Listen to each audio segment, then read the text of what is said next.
Scarlett Johansson as Black Widow in Captain America: Civil War. Alamy. Last year's Wonder Woman set a new bar for how kick-ass ladies should appear on screen, and with the comic book genre continuing to explode, this year alone has seen the release of Black Panther, Deadpool 2, The Avengers, Infinity War and Ant-Man and the Wasp, to name just a few. The evolution of the superhero suit is becoming something of a cultural marker of our times.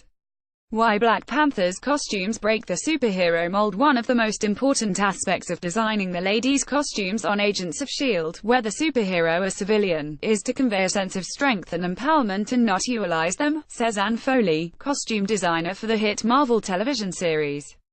This has always been important to me and the cast. It sends a message of strength to the young women who watch the show and who look up to these characters as role models. Black Panther costume designer Ruth E. Carter. Jackson Photo Group, who will play Who in The Crown Season 3. Ruth E. Carter, who created the looks for the female characters in this year's box office hit Black Panther, concurs. The specific element that went into dressing female superheroes was beauty over, says the costume designer. I found that I could disregard the need to show skin, but could not disregard the need for form and beauty. The leather straps curved around, highlighting the female form, the color was vibrant and enhanced the brown leather and skin tone, and the armor was like jewelry. I had a female jewelry designer create the armor pieces, and that feminine point of view and aesthetic added to the power of the female uniform. While none of the characters were necessarily inspired by high fashion, Carter did bring in designer pieces, including items from Alexander McQueen, Burberry and Balmain. She was interested in including elements that connected to the futuristic vibe of the film, which was a departure from many of the previous Marvel movies. Gareth Pugh's fashion-forward thinking and Stella McCartney in the way that she uses recycled elements in her fabrics were a big influence, Carter notes. Marvel's Avengers, Infinity War. Marvel, Disney, Cobol, Rex, Shutterstock. Many cinematic superhero looks translate easily into the fashion world. Take Star-Lord's vintage leather jacket in 2014's Guardians of the Galaxy, or the Loki black ensemble worn by Evangeline Lilly's Hope Van Dyne in Ant-Man and the Wasp, in which Balenciaga wrestling boots make up the character's elegant, but mostly self-contained street look, according to the film's costume designer Louise Frogli. Ultimately, though, superhero costumes are exactly that, costumes. High fashion may connect to the concept of a superhero look, but since costumes are not just garments but storytellers, we start from a different perspective which can then be adapted to fashion, says Judianna Makovsky, the costume designer for numerous superhero films, including Captain America, Civil War and The Avengers, Infinity War. There are always elements that are the reverse, and fashion can be an inspiration at times. Costume and fashion are reciprocal, but a costume designer is there to support the story, so I personally don't think of these costumes as fashion.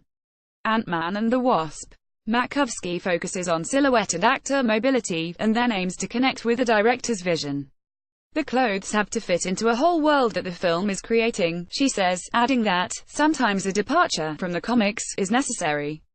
Often, she looks to classic superhero costumes for inspiration. I would say I look back on the work of Bob Ringwood, who really was an innovator on the first Batman films, and also his designs for Dune, says Makovsky. The way we design and manufacture these garments today is because of his genius in this genre. Ringwood created the looks in the first 3 Batman films, including 1992's Batman Returns, which features Michelle Pfeiffer's iconic Catwoman suit, a skin-tight patent leather costume that was seemingly stitched together with white thread. At the time, Catwoman was one of the only notable female characters in a comic book film. In today's far more diverse movies, the female superheroes' looks are purposely less. Why? Agents of S.H.I.E.L.D. costume designer Anne Foley. For the character of Domino in Deadpool 2, played by German-American actress Zazie Beetz, costume designers Kurt Bart drew inspiration from real-life women, creating an edgy look for the character instead of just sticking her in yet another black catsuit.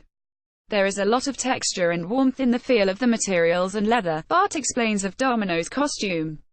We used burnished browns, copper and teals for her palette. I think the original Deadpool had a slightly nostalgic sensibility and we wanted her supersuit to have that same aesthetic lean.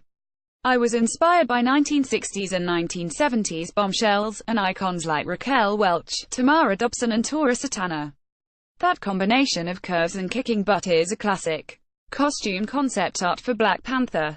Marvel. Ultimately, these costume designers just want to offer a new interpretation of classic, beloved characters. All of the superheroes have had more than one version of themselves, as a lot of them have been drawn by different comic book artists over the years, Bart says. That's why we always look to the source material first, and then collectively and creatively we work with the director to determine the direction, what to keep and what would NT actually translate to a human versus a comic book character on the page. Lupita Nyong'o's Black Panther tour wardrobe is inspired by Warriors.